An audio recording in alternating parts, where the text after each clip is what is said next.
नमस्कार सर, मेरा नाम राजू है। एक क्वेश्चन पूछा जाता है कि म्यूचुअल फंड में यूनिट का rate NAV net asset value का रेट जीरो या निगेटिव हो सकता है क्या? इसको समझने के लिए पहले जानते हैं कि यूनिट क्या होता है। मान लेते हैं कि आप अपने फंड मैनेजर को कोई भी म्यूचुअल फंड लेते हैं और वहाँ पे 10,000 रुपये इन्वेस्ट करना चाहते हैं, तो एनएवी का रेट जब भी म्यूचुअल फंड शुरू होता है, अभी काफ़ी सारा एनएफओ निकल रहा है, या आज से 20 साल पहले 25 साल पहले कोई भी म्यूचुअल फंड शुरू हुआ था, तो उसके एक यूनिट का रेट 10 रुपया होता है एनएफओ पे। न्यू फंड कोई भी निकलता है, एनएफओ मतलब न्यू फंड ऑफर, जब फंड लॉन्च होता है तो उसके एक यूनिट का रेट 10 रुपया होता है। तो ये 10 रुपया कैसे डिसाइड होता है, उसका कुछ कैलकुलेशन है। आज भी अगर कोई एनएफओ निकल रहा है तो किस तरह से कैलकुलेट करते हैं, 10 रुपया का रेट कैसे आता है, या 25 साल पहले भी फंड शुरू हुआ था तो वो 10 रुपया कैसे निकालते हैं, इसको देखते हैं। मान लेते हैं कि फंड मैनेजर को आपने पैसा दिया, वो अलग अलग 50, 60, 70, 80 कंपनी में आपको पैसा लगा दिया। तो इस तरह से लगा दिया। मान लीजिए मारुति कंपनी है, उसके शेयर का 100 रुपये प्राइस चल रहा है, ये मान लेते हैं कैलकुलेशन के दृष्टिकोण से। एक्चुअल प्राइस क्या है वो हमें नहीं पता है। एयरटेल है, उसका दाम 200 रुपये चल रहा है। रिलायंस है, मान लेते हैं 300 रुपये चल रहा है। हीरो होंडा है, उसका रेट 400 रुपये चल रहा है। इस तरह से करके आपका पैसा आपने 10,000 दिया, अलग अलग कंपनी में करके लगा दिया। अब सबको आप जोड़ दीजिए। जोड़ने के बाद यहाँ जितना सारा अपने शेयर फंड मैनेजर खरीदा, उन सब पैसे को जोड़ा तो 1,000 रुपये आया। 1,000 में उस अंक से भाग देना है जहाँ 10 रुपये आ जाए, तो डिवाइडेड बाय 100 करेंगे तो 10 आ जाएगा।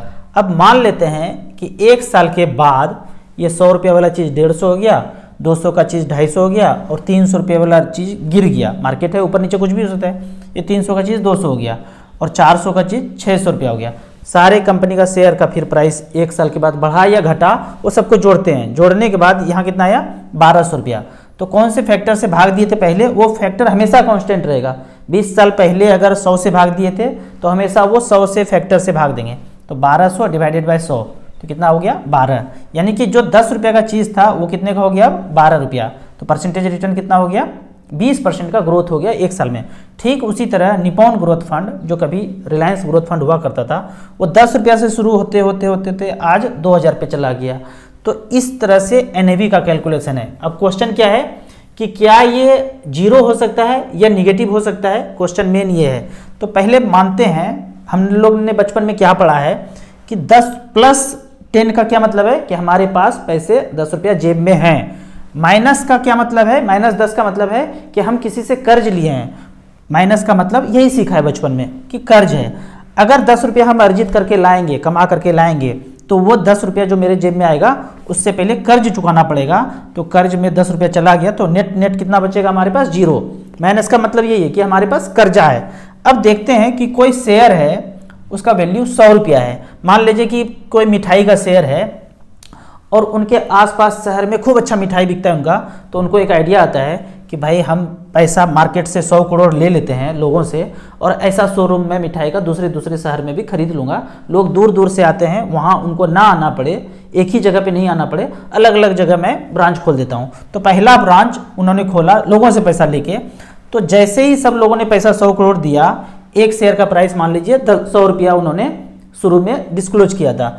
अब उनका मिठाई का शोरूम हर जगह पे हुआ तो उनका शेयर का प्राइस बढ़ने लगा, क्योंकि सारे लोग उनके दुकान से मिठाई खरीदना शुरू किए। तो जो 100 करोड़ का वैल्यूएशन था, जो 100 रुपये का प्राइस था, वो बढ़ते बढ़ते 10 साल में मान लीजिए कि 500 रुपया तक चला जाता है। और जो उनके कंपनी का, जो मिठाई का कंपनी बनाया उन्होंने, 100 करोड़ से वैल्यू उसका बढ़ के 500 करोड़ हो गया 10 साल में। अब एक ऐसा न्यूज आता है कि भाई इसका तो जो भी मिठाई खाते हैं उसको कैंसर हो जाता है। एक भी बंदा जो है 20 साल से अगर खा रहा था उसको कैंसर पक्का ही पक्का होता है। तो अब क्या हो गया, दहशत का माहौल हो गया। न्यूज में, पेपर में, सब जगह यही आ रहा है कि भाई इसके यहाँ से मिठाई खाएंगे तो 20 साल के बाद तो कैंसर होगा ही होगा। तो अब जो 500 रुपया का जो शेयर था, किसी के पास है, वो शेयर क्या है, किसी न किसी लोगों के पास है। किसी के पास 500, किसी के पास 1000, किसी के पास 10,000, ऐसा शेयर है। तो अब डर करके क्या बोलेंगे कि भाई किसी को 400 में लेना है क्या, ले लो। तो कोई खरीदने वाला भी तैयार है कि अरे ये सब तो न्यूज ऐसे ही है, हम खरीद लेते हैं। पर न्यूज रुक नहीं रहा है, इस तरह से चलता जा रहा है न्यूज। फिर 400 रुपये में कोई खरीदा, अब वो उनको भी फ्यूचर डार्क लग रहा है, तो किसी दूसरे को बोलते हैं कि भाई 300 रुपये में खरीद लो। 300 रुपया शेयर का प्राइस आ गया। अब 300 वाला होल्ड करके बैठा है 1-2 साल, फिर उनको लगता है कि भाई यहाँ तो ब्रांच में धीरे धीरे शोरूम में ताला ही लगता जा रहा है। फिर 100 रुपया आ गया, 100 रुपया में बेच दिया इन्होंने। जो 300 का चीज़ खरीदा था वो 100 रुपया में खरीद लिया। अब गिरते गिरते गिरते सारे ब्रांच पे जब ताला लग गया, सारे शोरूम बंद हो गए, तो इनका कितना रेट हो गया? 0 हो गया। मतलब अब कोई प्रॉफिट हो ही नहीं रहा है, सारे दुकान पे ताला लग गया, सब बंद है। तो अब मान लेते हैं ताला तो लग गया, पर शेयर होल्डर के पास शेयर तो है ना, रेट गिर गया, लेकिन शेयर जो नंबर ऑफ शेयर है वो है, लोगों के पास शेयर है, किसी के पास 500 है, किसी के पास 1000 है, किसी के पास 2000 है। अब रेट कितना चल रहा है? 0 हो गया। गिरते गिरते गिरते गिरते अब कोई खरीद बिक्री शेयर में हो ही नहीं रहा है, 0 हो गया। किसी को भी उसमें इंटरेस्ट ही नहीं है इस शेयर में, तो 0 को किसी भी चीज़ से मल्टीप्लाई करेंगे तो क्या होगा? 0 होगा। पैसा सबके पास अब कितना हो गया? 0 हो गया, लेकिन शेयर है सबके पास। अब ये बात तो समझ में आ रहा है कि कोई भी कंपनी 0 हो सकता है। निगेटिव का तो मतलब ऐसा है कि गेम जब खेलते हैं ना, तो नेक्स्ट लेवल गेम आता है। तो निगेटिव का मतलब ये समझते हैं यहाँ पे क्या होता है कि निगेटिव मतलब क्या कि -10 रुपया आ जाए, मतलब 0 है, 0 से -10 आ गया। इसका क्या मतलब है? पहले क्या समझे थे कि माइनस मतलब कर्ज, मतलब किसी को चुकाना पड़ेगा। तो ये जो शेयर पड़ा हुआ है, तो ये 500 शेयर किसी के पास पड़ा हुआ है और ये किसी को सेल करते हैं कि भाई तुम ले लो शेयर, मैं देने के लिए तैयार हूँ, और जब देंगे तो मैं आपको पैसा भी दूंगा, 5000 रुपया भी दूंगा।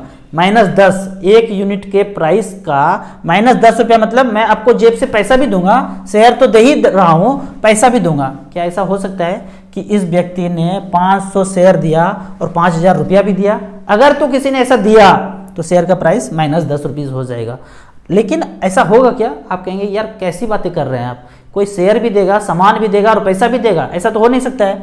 तो ऐसा जब नहीं हो सकता है, तो यूनिट के साथ भी, शेयर के साथ भी कभी ऐसा नहीं हुआ कि आपका शेयर का प्राइस, यूनिट का प्राइस निगेटिव हो जाए। निगेटिव का मतलब यही है कि मेरे पास जो चीज़ है मैं दूंगा, सामान तो दे ही दिया और पैसा भी उल्टा दे रहा हूं, तो ऐसा तो हो ही नहीं सकता है। अगर तो ऐसा होगा तो सारे लोग क्या बोलेंगे कि भाई हमको देते जाओ, जितना शेयर देना है, 500 क्या 5 लाख 5 करोड़ दे दो, उसके बदले में पैसा भी दो।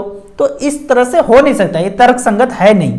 तो ये कहना कि प्राइस 0 हो सकता है, कोई किसी भी शेयर का प्राइस 0 हो सकता है पर निगेटिव नहीं हो सकता है। आपको इसी तरह म्यूचुअल फंड के बारे में और कुछ जानना है, इन्वेस्टमेंट के बारे में जानना है, तो इस नंबर पे मुझे व्हाट्सअप कर सकते हैं। आप ऑनलाइन म्यूचुअल फंड में इन्वेस्ट करना चाहते हैं तो दिए हुए ऐप में रजिस्ट्रेशन करने के बाद हमसे डायरेक्टली जुड़ सकते हैं। आप अपने ऑफिस में, वेलफेयर मीटिंग में चाहे तो हमसे फाइनेंशियल प्लानिंग का क्लास करा सकते हैं। वीडियो अच्छा लगे तो व्हाट्सअप यूनिवर्सिटी में इसे अपने दोस्तों के बीच जरूर शेयर करें। यूट्यूब पर देख रहे हैं तो लाइक एंड शेयर जरूर करें। Thank you so much.